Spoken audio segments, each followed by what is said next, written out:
Hey guys, welcome back to Flipping the Field from kickoff to closing, where construction meets real estate. Greg, how you doing? I'm good, man. I'm good. As much as I enjoy doing the one-on-one conversations every single time, I'm happy to introduce a new guest that we have I here. think we've got a special guest with us. We definitely do. We definitely do. He doesn't get much FaceTime on the camera, but looking forward to what you have to say, Brian. That's by design. Welcome, Actually. Mr. Brian Young. Definitely the less attractive of my two hosts here. You can see we have the face of the company. My name is Brian Young, lead superintendent, deal mostly with the construction operations aspect of our business. And man, at PK, that can mean a lot, right? Yes, we do a lot of different things.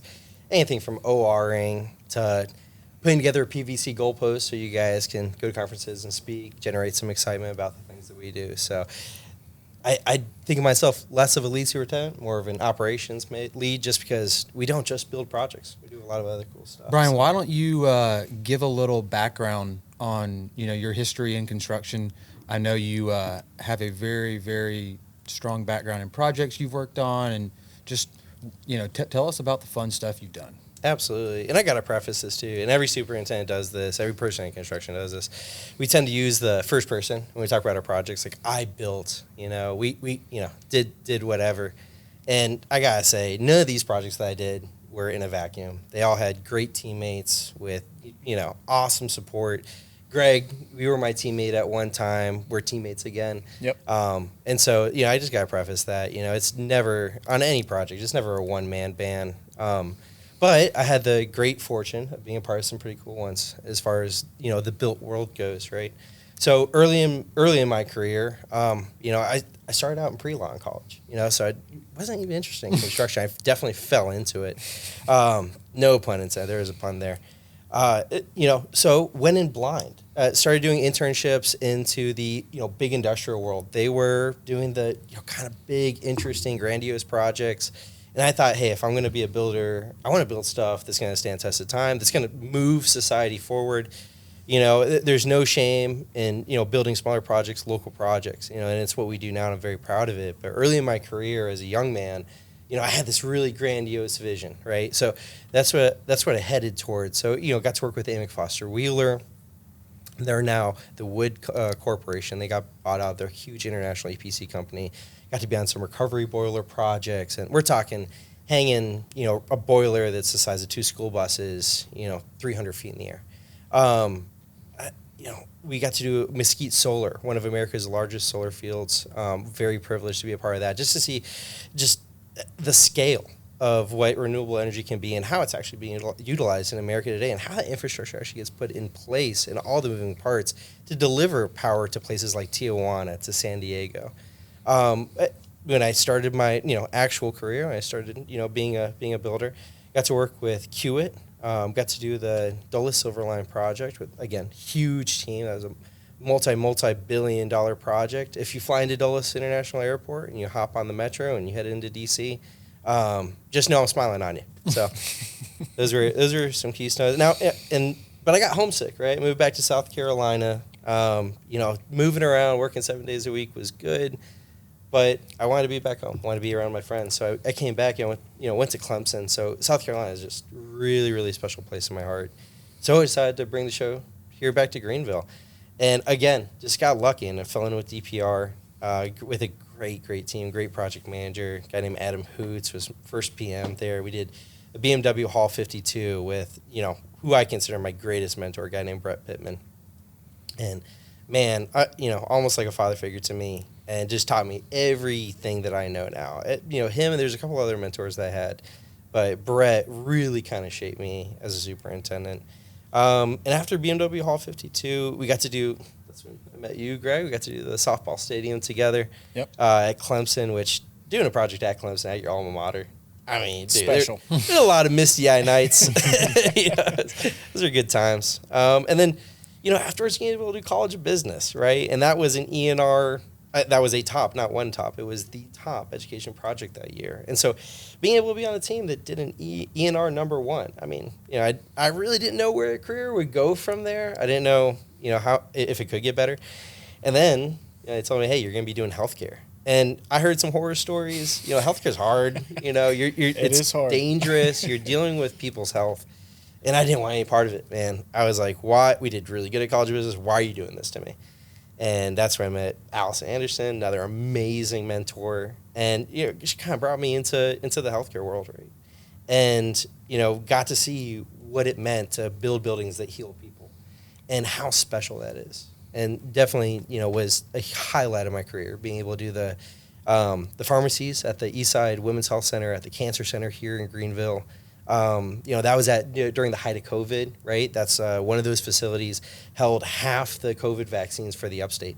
And in the moment, it really felt like we were doing something special there. Certainly. The Cancer Center, we had the pharmacy that had 50% of the upstate's chemo supply. Knowing that if we took that pharmacy down, half the cancer patients in the upstate wouldn't have chemo. And man, when you're a young superintendent, you're just trying to make things happen. Those stakes being so high, shaped who I was, not only as superintendent, but as a man. And I can kind of, as you can relate to this, a lot of my projects are, I definitely take a lot of this to heart. After that, moved up to Northern Virginia, Atlanta. Got to do some behavioral health hospitals down there. Got to do Project Intuitive, where they produce the Da Vinci machine. It's the robot that does surgery on people. So again, huge projects moving society forward, moving medicine forward. Then I got to go up to Northern Virginia. I got to do a $800 million data center, again, with an awesome team up there. And man, that data center was for, I can't talk too much about it. It's for a client. They use a software that almost everyone in construction uses on a daily basis all over the world. It's, huge project up in Ashburn, Virginia. And again, got to really be a part of something special. I mean, it was a smaller staff. I think we only had like 10 or 12, guys and gals. And, we were producing this data center in this area of the world where 80% of the world's internet comes through America. So it's bringing jobs, it's bringing innovation to America. And I was very, very proud of that. I still am. And that's when you called me, man. and about that time, I was on another data center project. I was about ankle deep in snow, shoveling off a precast or a slab. And, you called me and said, hey, I have this opportunity. And I just remembered what a great teammate you were. And I remember being very impressed with you early on. And, kind of called my wife and I said, hey, old friend called me and have this opportunity. And we had just had our second child. And she said, go for it. So, you seem really excited. I trust you. You trust this guy? I was like, I do. So, a couple months later, I ended up here in Greenville with you. And, got to, just right off the bat, did not know what Monday to Tuesday looked like, what Wednesday to Thursday looked like. We had, really, really big, owner's representation job going on. That was my first time as an OR, and not being in the thick of it, right? Not being on my tools, but, actually having that 100-foot view for the first time in my life, being able to use some of my experience and help mentor people, help a project that was in disrepair that had a stop work order on it. And so being able to right someone else's ship, I mean, that really did something for me, for me personally. I know it did a lot for the project to get it to a place where, I had the opportunity to be successful. I was very proud of that. And then now, right, we are working with, some of the greatest homeowners, some of the greatest people that we've had the chance to interact with. Every time we come from a meeting with a client, man, I mean, you can speak to it. I mean, I know I'm giddy. I'm always happy. I'm happy to meet these people, to be involved with their lives. And it's really special. It's much more intimate than dealing with companies. Now we're dealing with families.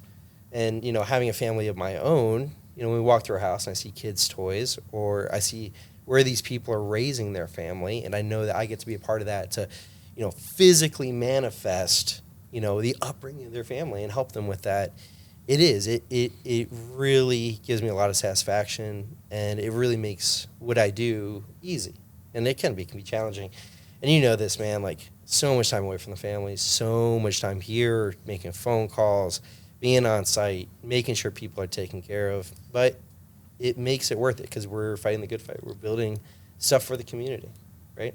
And we're growing too, so it's fun, man. And like I said, you never know. Day to day now, a couple years ago, I could tell you exactly what every day was going to look like. Now, we are doing so many things. I mean, I've never done a podcast before. You know, Here we are. I've never even thought like, oh, I'm just overeducated roughneck. We're blessed to have you. superintendent. Oh man, Yeah. I feel blessed to be here. One of the things that why we wanted you on today, you are so passionate and so knowledgeable about construction, as is Greg as well. Y'all were teammates on former projects together. We talk about it all the time of how to mitigate risk. Could be in life, in lending, in construction, but we're talking about construction today.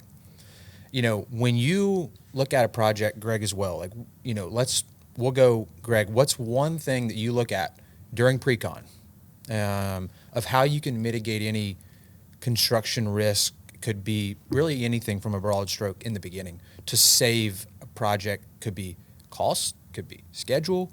What are you looking at? I'm going to take the one that people often overlook, and I'm just going to talk about overall logistics of the job. So that's one thing that we always try to, honestly, put the most amount of time, most amount of the attention to detail, is truly coming up with what that plan of execution is going to look like. So I'm going to talk logistics. It could be site logistics. It could be the overall logistics of how we're trade stacking within the schedule. What does that potential timeline or that completion date look like with the client that we're working with? And are there areas where we need to compress, where we need to get creative? Overall workflow of the site in itself.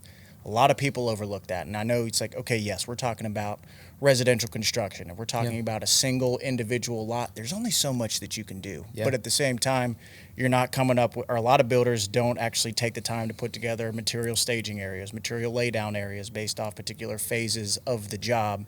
What the overall flow, not only from a means and methods standpoint, but the actual flow of the materials coming in, any amount of, so we're talking site, any amount of loading and unloading of that dirt, cut and fill, being able to be as detail oriented as we possibly can.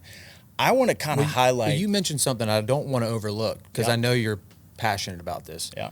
And some people may not know what it is. Brian, I'll let you take this. Trade stacking. Greg brought up trade stacking. Let's just take a single house, for example. We're building a 4,000 square foot house, 5-bed, 4-bath, 2-car garage. Just an easy example. What does trade stacking mean to you, and how does that apply to pre-con along with the scheduling? So just like a lot of other, sayings in construction or phrases, it's very literal, right? So you're literally taking trades, people that are working on different tasks, on different things. However, they're in the same location. So if you think of two men, almost think about one guy standing on another guy's shoulders. Maybe one guy's up top, wiring an outlet, and the guy below is putting up drywall. It's not a practice that's good. And if you could imagine, right, it's two chefs in the kitchen. So you kind of break it down to a simple level. You can't have two guys working in the same area. It's dangerous, right? Safety is the number one risk, right? Safety is the largest risk that we mitigate in the field, and in pre-con, right? It's in our plan at every stage of the game. So just from a safety perspective, people working in the same area, you're working with tools, you're working with debris that's flying, or maybe there's chemicals, maybe there's something that atmospheric that one person is producing that one person is protected against, yet another person is not. It could be there could be testing with pressure, but there is something going on where you can't have two people in the same location. And in construction, it's very common to do that because people will take their schedule and then they won't readjust for what is going on in the field, and they just keep ramming tradespeople in the same area, hoping for recovery. Or maybe one crew is behind, so you increase the amount of people in now, where you could have had two crews with two guys working. Maybe one crew now has 5 people. Maybe you're too cramped into the area. And Greg alluded to it before, right? All risk in construction is bad. There's a lot in life, in business, risk can sometimes be a good thing. In my world, it is not. Superintendent's gauge of success. No one gets excited. Nothing happens that wasn't planned for. Everything goes to plan. There's not some huge event that's, exciting. Yeah. It's calm, right? It's planned. And so a part of that. How do you use your schedule? I know you talk about all the time scheduling, right? And you brought it up of trades, in trade stacking. I know you use a 1, 2, 3 week look ahead with subcontractors in our schedule that we build out. How do you use that to mitigate that? Man, I'll tell you what. So there's several different schedules that we utilize, right? We have overall project schedule that's 1,000-foot view. We have level 1 schedule, a level 3 schedule. Level 3 schedule, you start getting Explain a little those bit if you can, for folks that may So not know what that is. if you can think of like the hierarchy of a schedule, right? Level 1, you might just have the project, right? Project of detail. It's going to start and it's going to end at a certain date. A level 2, if you can think about it, is as if you had, a little bullet point below it. So now you have the project, but maybe you have pre-con, construction, and then, where you have, finishing the project. And then, you go level 3. Okay, so you have, the project, you have pre-con. Okay, maybe you have, the bidding process in there. And then within the bidding process, you see where I'm going. So it's a waterfall effect. So the higher the number, the more activities that you have on that schedule, and then the more detailed it becomes. Obviously, you can't see the forest through the trees. There are times when a higher level of the schedule with higher detail doesn't get you the answers that you need, or it's not usable, right? And then the vice versa can be true. Sometimes their schedule can be so obscure that it doesn't help you either. So it's, having different schedules and then utilizing them as tools, right? So we have this overall P6 schedule that we use, and it delves into procurement. It lets us look into the future, 4 or 6 weeks. Are we looking at, getting, people on board or doing pre-mobilization meetings? Once we're past, the majority of those efforts, we keep that P6 schedule, and it's, we keep tally and, lets us keep historical records of durations and project costs, or, maybe a means and methods, something that we've tried on our end to kind of accelerate a project and we want to use it as a case study.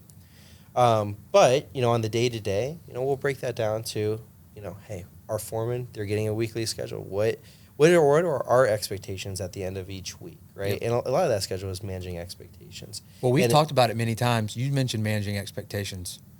Well, how do you manage those expectations? What do you do as a superintendent to manage those expectations? I'm not going to tell you Greg and I's opinion. You already probably know that. But, how do you manage an expectations with a sub or a vendor? Do you have to set those up front? What are you doing? 100%, right? I mean, there's no secret in the sauce. You got to tell someone and be able to back it up contractually, and hey, have a understanding. And no handshakes. No handshakes. Have it written down. I expect A, B, and C on X amount of days, using X amount of people, using this material. It's our job as a general contractor to lay out and make sure and verify that they understand the level of detail we expect, right? And at PK, in our clients, there is a high level of expectations, a high level of finish. Things have to go right. Systems have to jive together. Otherwise, it doesn't look natural. The client's not happy, and you can really jack up a house on the backscape of some of the most beautiful places in the upstate, and that's just not what we do. So, it's getting what we expect. And before that, it's understanding the time it's going to take to do it. Making that work in the overall schedule. When those people go out to do the work, and making sure that you're following up through them, having pre-mobilization meetings. And again, it's not, hey, I emailed this guy and the information is in his court and I'm hands off at this point.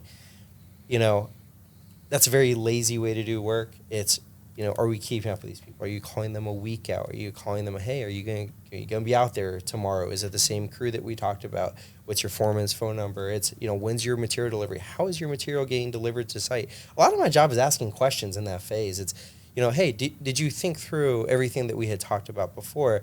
And at that point, again, if there's a misalignment of expectations, you clarify it, right? Bad news does not get better with time. You have to lay things out as they sit right there and make sure that you're all on the same page. Then you get into the work, and then you set milestones. Okay, you guys said you were going to be, 100 yards out, 100 linear feet out with your material in a week. Yeah, I might check Wednesday. Are you at, 50 linear feet? Okay. They are. And it's not bird dogging people and micromanaging, but it's, are you checking off? Are you trusting but verifying? That's a very common phrase that we like to use in constructions. I trust the people I work with wholeheartedly. I'm going to verify everything that everyone's doing because things happen. There's miscommunications. We operate in a world where we're taking very specific designs, and we have to take that and we have to play this game of telephone with a bunch of people and making sure that everyone is playing out the same sheet of music. Is the revision of drawing the most up to date? Do you have the most up to date schedule? The information that I trusted someone else to relay to you, did they do that? And so it's making these constant checks. And that's what the schedule allows us to do, right? It gives us a checklist on what to look for and when. And when things aren't what you think they're going to be, you have to make adjustments and you have to ask why, and you have to enact change. And then that's the doing part of that. So hopefully, if in a perfect world, it's very, very like this, you put out your project schedule, you do your updates, everyone does what they're supposed to do, right? That very rarely happens. You make your plan, you do your updates, you get into construction, and then things start slipping. Usually, things will slip faster if you don't have expectations. If people think that they can lower their expectations, they will. It's human nature. So being present, being there, and letting people know, like, hey, we have this expectations, and we're not just saying it, but we will hold them to you. And it's in our contract, and it's an understanding. And that goes into the type of tradespeople that we hire. It's the subs that we hire. It's the people we choose to do business with. It's the clients we choose to do business with. Everyone has to be on the same page of the project, whether it's from the owner side, whether it's from the operation side, the pre-con side. If everyone's playing off the same sheet of music, it's great. Project will be successful. Things start falling apart when it's, oh, I assumed you had this, or I assumed you were going to do this, or that it was going to look this, the project was going to look a certain way. And we use a lot of our experience. We use a lot of our technology. We use, just using renderings, right? And talking to the client, hey, does this rendering look like what, you expected? Some general contractors will throw a set of plans in front of someone who's never looked at plans before and say, hey, tell me if that looks good to you. Okay, not everyone knows how to look at drawings. Everyone knows how to look at a picture. So it's using a little bit of common sense too, right? And really keeping up to date with best practices in the industry. There's a lot of superintendents that talk about this stuff. What we do is not unique. Nope. There's a lot of really, really smart people using advanced technology, whether it's AI, whether it's different systems and softwares. And again, that's a part of it, right? Staying up to date with those things. And then managing our expectations, right? Are we changing our expectations with our competition around us? There's a lot of competitors, and Greg, and I take this from you, you love to say this, that construction's living in the 80s. And people's expectations 100%. Are living in the 80s. Or what's worse, the people's expectations are living in the mid-2010s, when you could just put up cardboard walls and push out work that doesn't look good and won't last. And I think that we're trying to change that. I think there's other contractors in the industry now that are trying to change that with kind of this newer generation that maybe puts quality ahead of profits a little bit for the sake of the client. On that note, there's a lot to digest there. Yeah. And a lot of flow. However, you hit a ton of different, very important points in as to how we attack these particular projects. I want to take some time as well you mentioned kind of what your workflow looks like and what you're on the lookout for. We didn't necessarily get into some of those on the more granular level. Now, I don't want to spend too much time on those and derail the entire conversation, but you touched on it briefly, is that, hey, residential's living in the 80s. I do say it all the time because it's true. There's a lot of handshake deals that are being done. There's a lot of, this builder's been around for decades. They have that reputation. They know the level of quality. They have that standard and that what the expectation is for every single subcontractor and trade partner that they're working with. Those have already been established over time. So a handshake may work for them. Now, one thing that we talk a lot about, both of us coming pretty heavily from the commercial side, the whole reason we started PK Legacy Builders was we want to be able to bring the commercial sophistication to the residential world. Now, that comes from every single step along the process, pre-construction into the construction phase of the project, all the way through closeout. Now, we talked about it and you touched on it from an expectation standpoint and truly the importance of scheduling. I think there's a misconception in construction, personally, when you're looking at the differences between commercial and residential. Is like, oh, it's residential. I don't have to put a logistics plan together. I don't have to put a level 5 schedule together. I don't have to coordinate and have a contract document for a scope of work for our company's standards, actually have them sign on the plans and the details that we're sending them.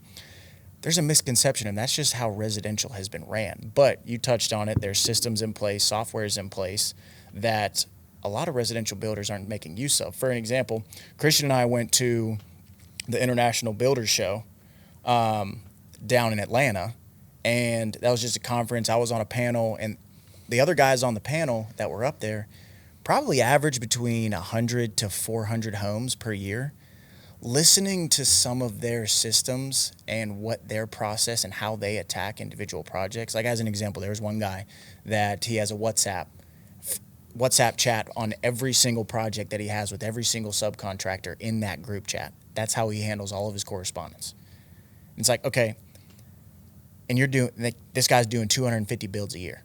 So seeing, and that's why I say there's a misconception, is because a lot of those lessons learned along the way and a lot of that knowledge that you gained, as well as I did in the commercial world, so much of that, if not all of that, can actually be applicable to the residential world. Now, we talk about it all the time because there's obviously different nuances of each.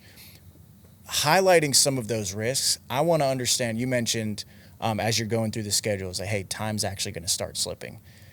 We can talk about, Christian, if you want to take a second as well. I want to understand like the actual risks. We understand kind of what that level of detail needs to be, and a ton of it, most people, most builders, most general contractors don't spend enough time on the pre-construction phase, pre-mobilization, and actually making sure that that execution plan is fully detailed out, and ensuring with the pre-mobilization with all the different subcontractors that are going to be on the project, making sure every single person is on the same page from an expectation, level of quality, and what the plan is to be able to make this project a success. I want to understand, because I know as a superintendent, you can't stand it when schedules start to slip, especially if it's over BS reasons. So a lot of excuses are made. We work with a ton of fantastic third-party subcontractors. In my opinion, the GC is only as good as the subcontractors that they have on the team.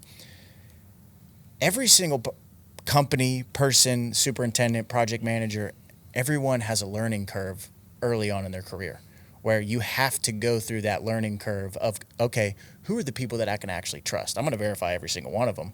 But at the end of the day, I'm having potentially to pay for the same scope of work twice after already paying an upfront deposit to this particular subcontractor, because say expectations weren't aligned. Everything was detailed out. Everything was on a contractual basis. It's residential construction. What are you going to do? It's like, oh, I'm going to hit you with a lawsuit. And it's like, that comes into, okay, now you're pulling reputation into the play. Now you're bringing brand recognition into the play. Now you're actually making a name for yourself in a negative manner within the industry, to where the good subcontractors that you want to bring on, now they're scared to work with you. So like it's teetering the fence per se. I want you to talk through like some of those actual hard risks from a time basis, and then you talk about it from the capital side as to what impact that has on projects. Absolutely, man. And just, a statement first, when you were talking about the guy with the WhatsApp, I think this is very common in our industry, right? It's, and it may work for that guy. Yep. What you don't understand, though, is that in our industry, there's a lot of stuff that works. You don't understand how much more value you could add. You don't know how much more time you could get back with your family. You don't know how many more projects you could do, or how much more profitable you could be by, just learning to do things a little differently. If that guy, were to go to WhatsApp and just take a second and listen to someone else and say, hey, I have this other system of communicating with my team, whether it's Buildertrend or something else.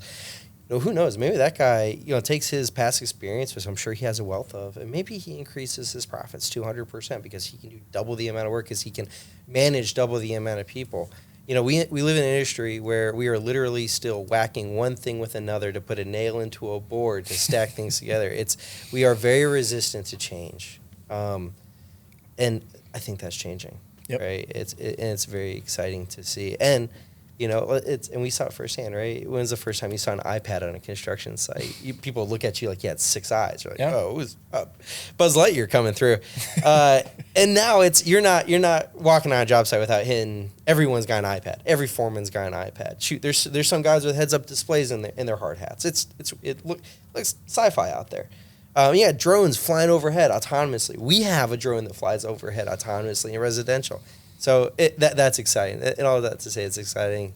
I can't wait for more and more builders to kind of accept some of the new tech that's out there, and really see, And we're in this really awesome spot where we have a lot of people from the old world that know a lot of the old ways to do construction. They're very effective, and there needs to be that handoff right now, right? And Brian, we're willing to teach people. Absolutely. If people have questions of how to be more, I don't want to call it sophisticated, but change ways with technology and efficiency within, could be residential or commercial sites. And, if you don't know what a logistics plan is, reach out. If you don't know what a material laydown or how that applies to a single family house or a development project, reach out. 100%. We don't just want to talk about it. We can actually help people apply that to their business. Yep. There's one thing that, we've talked about, we're looking at it from a GC perspective, and I know we do lending too, and pre-con is huge. Well, if pre-con is done properly, you're able to mitigate your help the GC mitigate the project from a capital standpoint, because we all know that when you close a loan, you can't modify your construction budget. Now, you may be able to move line items around or reallocate funds, but you're not able to say, oops, I missed this elevator. I need, Hey, Mr. Lender. yeah, I need more money. Well, that's more equity that you might need. So, there's risk across all different spectrums of projects, and, if done properly, you're able to mitigate them as a cohesive team, whether you are playing GC and developer or just GC with a developer team, so everybody's all trying to do or row the boat in the same direction. So I think that as we pull this to an end here today, fellas, give me one quick reason or one quick suggestion to any builder, GC, subcontractor team that could help mitigate or mitigate any risk on potential projects. Just a little quick. Yeah, absolutely. And we'll tie this into, Greg, your original question on some of those hard risks with the schedule, right? In my opinion, the risk is not planning, right? By creating that plan before you step foot on a project, by having standards, you want your team. No one should be asking you questions. When you step on a site, everyone should have a role and they should have a responsibility, and they should be able to get to work without asking a million questions, right? And that's set up at the top level of whatever business you're running. You got to have standards. People have to be on the same page in that regard, and we do. We spend a lot of time on our standards. And then once you get into the project, it's not managing the standards, is letting the slip. And you're right, Greg, and most people have excuses. And early in my career, I always thought, oh, well, we have a contract, right? Yep. It's bad form to just rely on that and beat people over the head with it. It's not a good way to do business. Early on in my career, I didn't see the problem with it. It was a very naive way to work. You don't realize how small the industry is. And guess what? You might need a favor from someone today, and they might need a favor from you tomorrow. That is risk. Not having the community is risk. Treating subs poorly because you did a poor job planning is risk. Not treating subs equally and fairly is risk. These can all cause delays, right? Having that plan, following the plan, being fair, realizing covering stuff up or not talking about issues doesn't make them go away. See an issue, identify it, bring it up to the team, find a solution for it, and move forward with it with everyone hand in hand, right? Including the client. We operate on full transparency, something I feel very passionate about. So all those things, it creates a successful project when you can be transparent, you have a good plan, you manage that plan.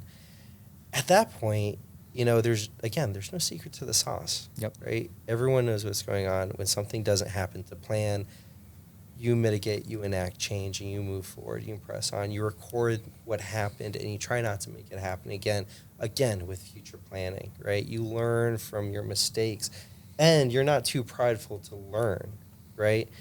You just said, we would, be happy to teach anyone anything. We would also be happy to learn anything from anybody. I think the 100%. three of We us don't are know it all. sponges. Yep. Absolutely. And there are people, just the other month we had, Clemson Small Business come through, and they were pitching us, different AI stuff. These were college students. We will listen to anybody, and we'll take what you have to say, and we'll try to, grow with you. or integrate it into our business, or share it with someone else who it might help. Yeah. But I think more than just a company, more than just being builders, what we are doing here is creating a community. That's right. Absolutely agree with that. I typically ramble on these types of things. Whenever you ask me the last little bit or one point to leave everybody with, Give me one sentence. I know you can talk I'll about. give you can one talk about sentence. construction for hours, Yes. and I love that. But give me one sentence of somebody that could enact this today to mitigate Easy. risk on any project. Easy. Okay. Brian touched on having a plan, managing the plan at a high level. I'm going to talk about actually managing the plan and a way to be able to do it. It's the 3-2-1 rule. I love this, and I know where this is going. Brian touched on it earlier, 3-week look ahead. Actually making sure within that schedule on that particular day, that 3-week look ahead, here's your follow-up cadence with every single one of those subcontractors. 3-2-1, easy to remember. You check in with them 3 weeks. You check in with them 2 weeks. You check in with them 1 week before they're supposed to be on the project. And then 3 days, 2 days, 1 day. At that point, within 3-week time period, you're touching base with them 6 different times, confirming their commitment to show up on that site to ensure your schedule is hit. I love it. Now, just because he's talking about solutions and schedules, and this is construction, anything can come up. I mean, that's just how it is. And you can try to mitigate as much as you can. But as you work as a team, I'm going to leave one nugget. I know we've talked about Sweeneyisms a lot, and Sweeney loved numbers, didn't he? Yes, you he just talked did. about 3-2-1. I'm going to give a little different one. It's a 3-1-1 rule. We've talked about it before together.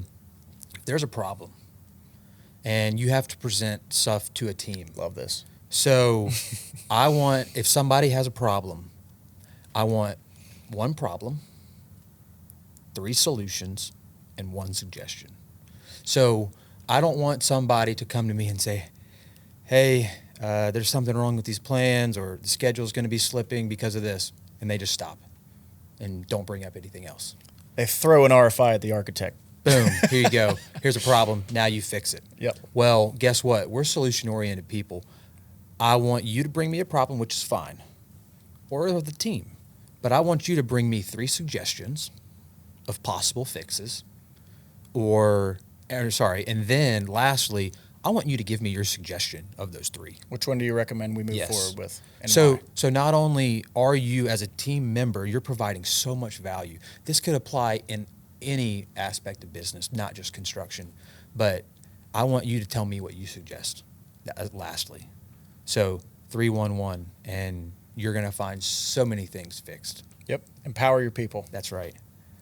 Brian, I appreciate you joining us today. This has been awesome. Love being here, man. Yeah. Happy you're here, man. Thanks, Happy too. that the people get to see you too.